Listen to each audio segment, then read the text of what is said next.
O Senhor esteja convosco. Ele está no meio de nós. Proclamação do Evangelho de Jesus Cristo, segundo Mateus. Glória a vós, Senhor.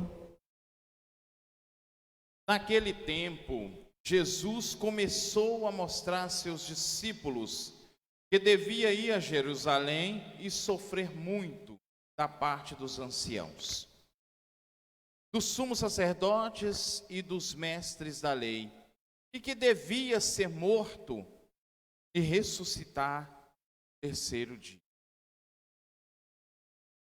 Então Pedro tomou Jesus à parte e começou a repreendê-lo, dizendo: Deus não permita tal coisa, Senhor, que isso nunca te aconteça. Jesus, porém, voltando-se para Pedro e disse: Vai para longe, Satanás. Tu és, para mim, uma pedra de tropeço, porque não pensas coisas de Deus, mas sim as coisas dos homens. Então Jesus disse aos discípulos: Se alguém quer me seguir, renuncie a si mesmo, tome a sua cruz e me siga. Pois quem quiser salvar sua vida vai perdê-la, e quem perder a sua vida por causa de mim vai encontrá-la. De fato, que adianta o homem ganhar o mundo inteiro, mas perder a sua vida? O que poderá alguém dar em troca da sua vida? Porque o Filho do Homem virá na glória do seu Pai, com os anjos, com os seus anjos, e então retribuirá cada um de acordo com a sua conduta. Palavra da salvação. Glória a vós, Senhor.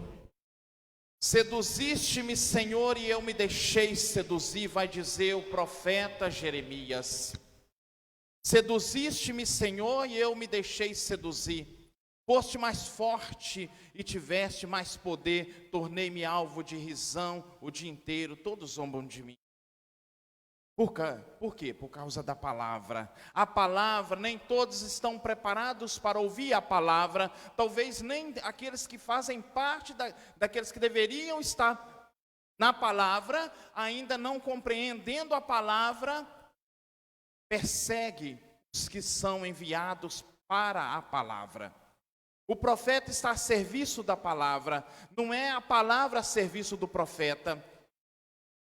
E aí ele vai dizendo, ele vai se comparar, ele vai se colocar diante de Deus como uma donzela, que está prestes a ser seduzida por alguém mais forte. Olha como que ele se sente com Deus, como alguém que está pronto, quase a ser, como se diz, violentado. É assim que o profeta se sente diante de Deus. Algumas traduções diz: iludiste-me, Senhor, e eu fiquei iludido. E aqui ele está dizendo, se colocando assim diante de Deus, agora ele começa a se queixar por causa da palavra de Deus, e ele é ridicularizado, ele é zombado. Mas ele precisa ainda, e ele vive, essa dificuldade, porque ele é vocacionado. Deus o chamou para proclamar a palavra, e ele está a serviço da palavra. A palavra é sua senhora, mas muitas vezes ele quer até esquivar-se, mas ele não pode, porque ele foi penetrado de tal forma pela graça. É como dentro de mim um fogo ardente, e a penetrar-me o corpo todo. Quantas vezes ele quis fugir? Quantas vezes nós queremos fugir porque pregar a palavra não é fácil? Amaciar ego é muito bom, todo mundo gosta. Olha, Pato, todo mundo está gostando disso, tá? E a palavra? Todo mundo gostando, mas olha o que o profeta vai dizer diante de Deus: não quero mais lembrar-me disso, nem falar mais em nome dele, não quero, olha o que eu quero fugir, porque todos estão zombando de mim, mas o Senhor me seduziu de tal forma que eu não consigo mais fugir. Ai de mim se fugir, desfaleci sem forças de suportar. Parece bem a nossa cara, né? Renovação Carismática Católica. Parece bem a nossa cara de pregador da palavra. Quantas vezes nós temos que pregar a verdade, e é a verdade que salva, a verdade que liberta, maciar ego não salva ninguém. Fazer arrepios, a gente até quer, mas o que salva é a verdade. E a gente muitas vezes, quantas vezes a gente quer esquivar-se, tá? Eu quero me esquivar da minha vocação. Ninguém está gostando. Está gostando? A palavra precisa. A verdade precisa ser proclamada. E aí Pedro também a mesma coisa. A falta da compreensão. Domingo, Jesus chama os discípulos, está caminhando com os discípulos e pergunta, no dizer dos homens, veja, nós precisamos compreender, para compreender o evangelho de hoje, que é o mesmo de domingo, é a continuação, nós precisamos voltar. Se você não lembra o evangelho de domingo, você vai ficar perdido. Mas então eu vou te situar, para que você compreenda. Jesus estava caminhando, Jesus está sempre caminhando, porque Jesus ensina no caminho, e Ele mesmo é o caminho, é no caminho que Jesus ensina. Esse mestre é diferente, porque Ele ensina, Ele não tem um lugar, Ele não tem tecnologia para ensinar. Na época da pandemia estava perdido, porque não tinha WhatsApp para comunicar a força da salvação. E aí Ele está caminhando, e Ele pergunta para os discípulos, diante do dizer dos homens, a opinião dos homens, quem é o filho do homem? Estou falando que o senhor é um profeta, mais um fundador de religião, mais um líder qualquer. Mas e para vocês, que estão seguindo, que estão no caminho, quem é o filho do homem?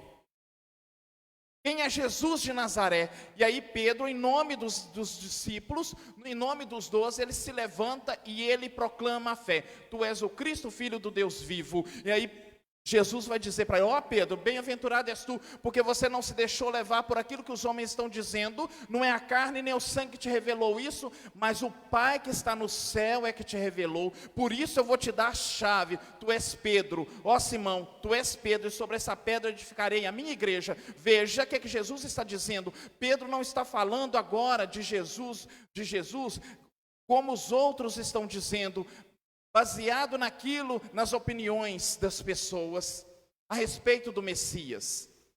A respeito do Messias. Ele não é um general que vem com a força militar conquistar a libertação do povo. É assim que eles esperavam. Mas um líder. Jesus não é mais um líder. Jesus é o Cristo, Filho do Deus vivo. Se nós tomarmos o evangelho, os demônios sabem quem é Jesus, e quantas vezes eles gritavam, olha Senhor, Jesus de Nazaré, eu sei quem tu és. Por que ele manda nos ventos, no mar? Por que ele obedece? Porque ele é o Cristo, Filho do Deus vivo. E agora, tudo bem Pedro, e sobre essa pedra edificarei a minha igreja, e a chave do reino eu vou te entregar, a chave da igreja está com você, agora você abre e fecha, tudo que você fechar está aberto. Olha Pedro, ligou, está ligado, viu? Está tudo ligado, Senhor. Mas Pedro agora dá uma bola fora.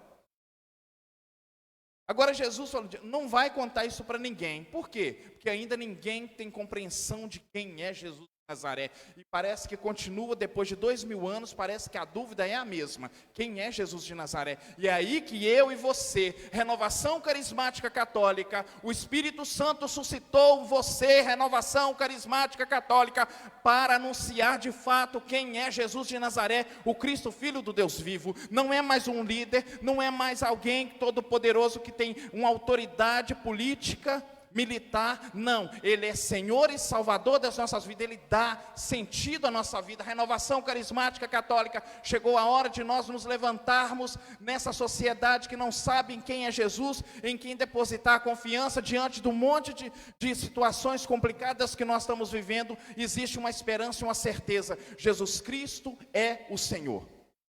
E é isso que nós devemos proclamar com toda a autoridade e poder do Espírito Santo para convencer, porque só as nossas palavras tornam-se insuficientes diante de um mundo incrédulo, duvidoso, para falar, mas pelo poder da palavra. O poder que nós anunciamos não é poder nosso, aquilo que vai dizer São Paulo, não anuncio a palavra baseando na oratória humana para desvirtuar a cruz de Cristo. Nós anunciamos Cristo e Cristo crucificado.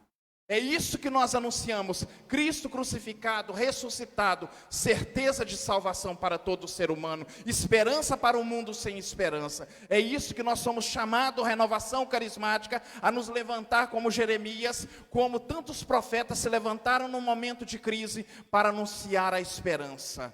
E a esperança tem o nome Jesus Cristo, não há outra esperança. E aí Pedro chama Jesus. Jesus começou a mostrar a seus discípulos que devia ir a Jerusalém. Jesus está caminhando para Jerusalém. Porque eles não sabem ainda quem é Jesus de Nazaré, também eles não sabem para onde ele está caminhando. Quem está com Jesus precisa saber para onde Jesus está caminhando. Quem não sabe quem é Jesus de Nazaré também não sabe daquela instituição que ele fundamenta sobre si, que é a rocha viva. Quem não sabe quem é Jesus, não sabe quem é a igreja. Porque para saber quem é a igreja só é compreendida dentro do mistério de Cristo. Se eu não sei quem é Jesus, qualquer religião é boa. Importante, né, padre? Está com Deus, né? O importante, né, padre, que é melhor estar lá na igreja tal ou nesse grupo tal do que estar roubando, matando, né? Melhor estar costurando. Você está arrumando. Qual a diferença? Lavando vasilha do que. Melhor lavar vasilha, né, padre? Louça, né? Que matar, né? Nada a ver, né? Por que as pessoas falam isso? Porque não sabem quem é Jesus. Por isso é melhor estar nesse. É como se na igreja, só para não estar fazendo o mal necessidade. Pedro, e aí Jesus diz, começou a mostrar a seus discípulos para onde ele estava indo, Jerusalém. Quero dizer para você, Jesus caminha para Jerusalém. Jesus caminha para Jerusalém. Espera aí, se Jesus está caminhando para Jerusalém, os discípulos são seus seguidores, caminham no mesmo caminho, trilham o mesmo, está no mesmo compasso. Para onde os discípulos vão? Para onde vão os discípulos? Também para Jerusalém. Jerusalém torna-se um lugar perigoso, é o lugar da presença de Deus, tem templo, lugar de sacrifício de salvação, mas torna-se um perigo para profeta. Mas é para lá que Jesus está indo. O discípulo tem que saber quem é Jesus, para onde ele vai, qual instituição. Precisamos saber quem é. Parece disso. 2000 anos é ainda muito. Então Pedro tomou a parte. Aí ele falou: olha, vai morrer, vai ser crucificado. Opa, calma lá. Crucificado. Peraí. O Cristo. Peraí, crucificado? Não estou entendendo. Peraí, não estou entendendo. Rejeitado? Um líder rejeitado? Um Cristo, o Messias crucificado, derrotado? Peraí, calma, Jesus, vem aqui. Vocês ficam aí um pouquinho? Falou com os outros 11. Vocês ficam aí, peraí, Jesus, vem aqui, a parte. É caladinho que a gente tem que conversar. Vem aqui, Jesus. Então Pedro tomou Jesus à parte. Cuidado com quem chama você para um cantinho escondido para falar certas coisas. Porque com você ele fala escondido, mas daqui ele fala tudo que tem que falar com você. Chega lá, ele fala que é você que falou. Cuidado. Então Pedro tomou Jesus à parte e começou a repreendê-lo, dizendo: olha, o Pedro já está começando a achar, se o pai me, peraí, agora Jesus, em vez de Jesus ser mestre, Jesus passa a ser, o que Jesus torna aqui? Discípulo. Cuidado com certo tipo de pessoa que quer transformar Jesus, Senhor e Salvador, como servo, garçom e e discípulo. Ele é mestre, ele é Senhor e Salvador. Pedro quis transformar Jesus em seu discípulo. Ele que deveria estar na disciplina do Evangelho, ele quer transformar Jesus em um Cristo do seu jeito. Então Pedro tomou Jesus à parte e começou a repreendê-lo, dizendo: senta aí, Jesus, agora vai escutar eu. Viu, Jesus? É assim, tá? Se o Senhor quiser. Se eu não quiser, eu estou vazando, tá? Começou a repreendê-lo, dizendo: Deus não permita tal coisa, Senhor. Imagina essa cara. Ai, faria essa cara. Que isso nunca te aconteça. Jesus, porém, voltou para Pedro e a palavra mais delicada: vai para longe, Satanás. Quem não aceita Jesus como ele é, Cristo, Filho de Deus vivo, quem não faz a experiência do encontro com Jesus, é isso aqui. Mas ele não tinha falado sobre o Espírito Santo, pelo querer do Pai, que Jesus de Nazaré é o Filho de Deus vivo, devia vir um mundo, agora já está sendo julgado pelo demônio, Satanás.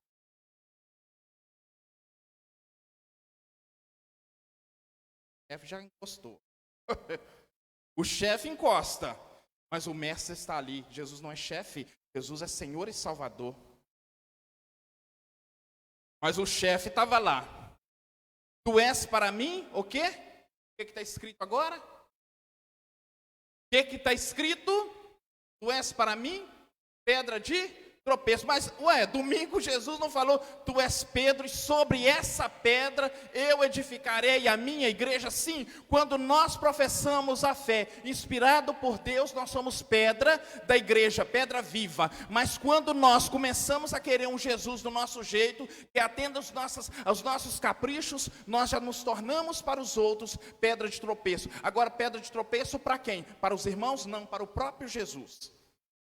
Tu és para mim uma pedra de tropeço. Quando nós tornamos pedra de tropeço, nós fomos batizados, crismados para ser pedra da igreja, pedra viva da igreja, assim como Judas foi chamado por Jesus para ser coluna e base da igreja, mas ele se tornou uma pedra de tropeço para Jesus. Toda vez que eu e você, nós desvirtuamos a fé, a verdadeira fé, tiramos a força própria da cruz, aquilo próprio da ressurreição, da salvação, nós tornamos não só para os irmãos, mas para Jesus pedra de tropeço. Ou seja, nós podemos colocar em risco a salvação de tantas pessoas. E nós, Renovação Carismática Católica, nós que conhecemos Jesus como Senhor e Salvador, nós não somos pedra de tropeço para a igreja, na igreja e nem para os irmãos. Nós somos canal de salvação, reservatório de salvação para os outros, porque nós nascemos de Pentecostes. Nós nascemos do cenáculo. No cenáculo nós nascemos e nos levantamos com toda a força e vigor do Espírito para anunciar a este mundo cheio, desesperado,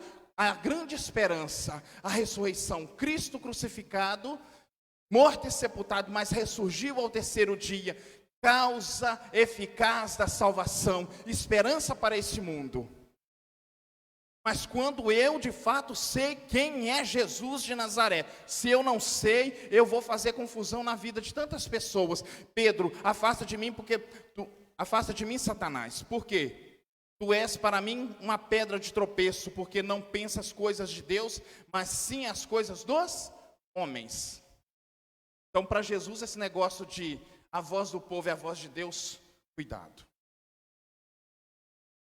Cuidado com esse negócio que Jesus, que a voz do povo é a voz de... Porque Pedro fala lá: tu és o Cristo, Filho de Deus vivo, inspirado por Deus, não pelos homens. Agora Pedro já está falando e pensando igualzinho aos homens, igualzinho à multidão.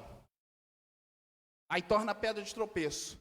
Falar como todo mundo fala é falar-se inspirado por Satanás.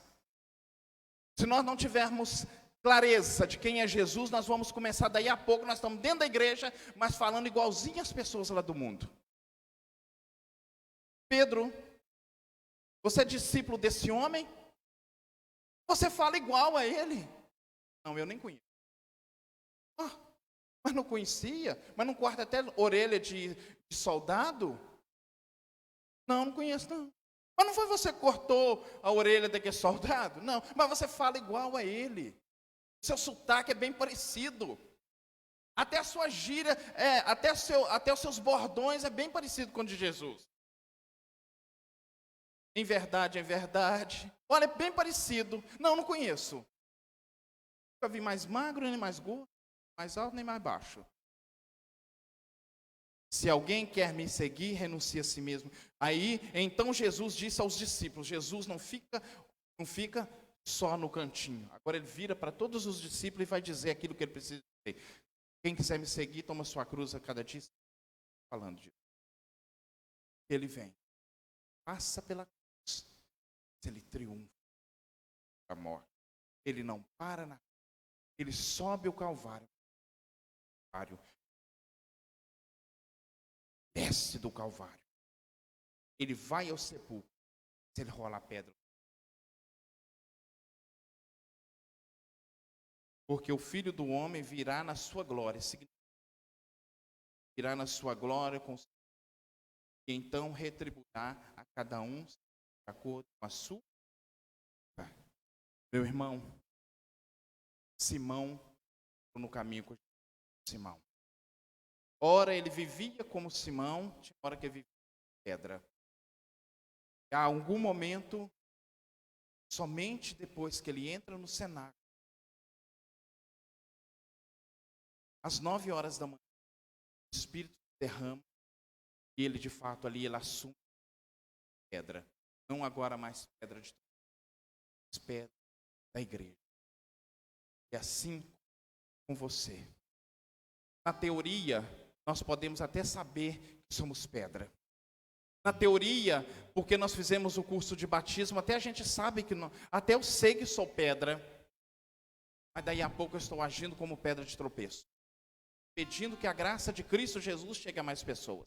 Que mais pessoas experimentem, mas levanta renovação carismática católica. Levanta do lugar onde você está, porque agora você não está em qualquer lugar. Nesse congresso você entra no cenáculo, e ninguém que entra no cenáculo sai da mesma forma, porque quem entra no cenáculo sai transformado, porque quem entra no cenáculo tem a clareza de quem é. Eu sou pedra, mas não pedra de tropeço, eu estou pedra viva da igreja, eu sou membro da igreja, Cristo é a pedra angular, a certeza da nossa vitória, do nosso triunfo. Nós anunciamos Cristo crucificado, que para os judeus que querem somente sinais milagrosos, até um pouco mágico, o mundo que pede um miraculismo, quer viver no miraculismo, tantos de show de milagres, para esses Jesus, eles não compreendem quem é Jesus. Muitos querem, para os judeus, querem sinais milagrosos. Os gregos querem sabedoria, mas uma sabedoria desvinculada da pessoa, fonte. A cruz é a fonte da sabedoria. Para eles a cruz é loucura, mas para nós que somos salvos, essa cruz é poder de Deus. Há esperança para o mundo. O mundo precisa saber que na cruz de Jesus há esperança. Ele venceu a morte, o demônio, o pecado. Diante desse mundo, renovação carismática católica se levante e apresenta a esperança para o mundo. A esperança não é uma ideologia, a esperança é uma pessoa, Jesus Cristo crucificado e ressuscitado. Aleluia! Cantemos, aleluia, porque estamos no cenáculo, e peçamos agora esse poder do alto que transforma, que faz de uma instituição terrena uma instituição do alto. Essa é o Espírito que transforma todas as coisas. O mundo está marcado pela morte, mas como Ezequiel nós levantamos e profetizamos: Espírito Santo, vem dos 4 ventos, sopra sobre estes mortos e eles reviverão. O mundo vive sem esperança, o mundo vive sem fé, mas nós estamos aqui para proclamar que Jesus Cristo, vivo e ressuscitado, é nosso Senhor e Salvador, nossa esperança. Espírito Santo, vem com todo o poder. Pelo nome de Cristo, a quem seja dada a honra, a glória, o louvor e a adoração. Nós proclamamos Jesus Cristo, Senhor e Salvador, a esperança para o mundo. Vem, Espírito Santo, Vem enxugar meu enxugar canto, meu meu pranto. O mundo Vem chora, me consolar. o mundo chora, mas nós clamamos o Consolador. Vem, divino amigo, vem ficar comigo até a tempestade passar. Oh, vem, Espírito Santo, enxugar meu pranto, vem me consolar. Vem, Vem, divino amigo, vem ficar comigo até a tempestade passar. hoje eu quero transbordar. Hoje eu quero transbordar Hoje eu quero transbordar do Espírito. Hoje eu quero transbordar. Hoje eu quero transbordar. Hoje eu quero transbordar. Espírito, vem Espírito Santo, vem Espírito